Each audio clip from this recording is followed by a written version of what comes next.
मुकेश बाबू लेखन टोला की तरफ से हार्दिक शुभकामनाएं। अगर आप भी चाहते हैं कि अपने नाम से गाना मिक्स करवाने के लिए तो संपर्क करें 73 19 65 93 पर।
बाबू लेखन टोला की तरफ से हार्दिक शुभकामनाएं।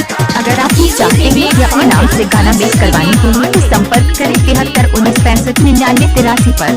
गाजीपुर वाला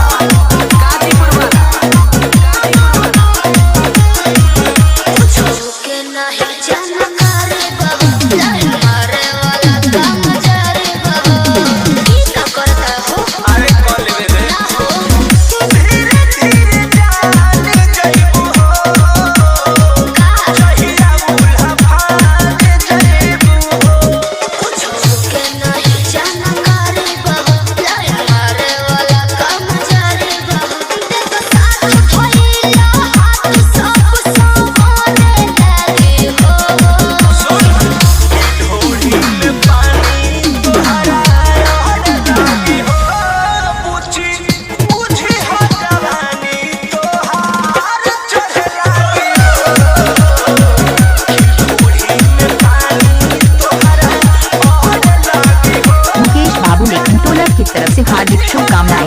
अगर आप भी चाहते हैं कि अपने नाम से गाना मिक्स करवाने के लिए तो संपर्क करें 73 19 65 99 83 पर।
अगर आप भी चाहते हैं कि अपने नाम से गाना मिक्स करवाने के लिए तो संपर्क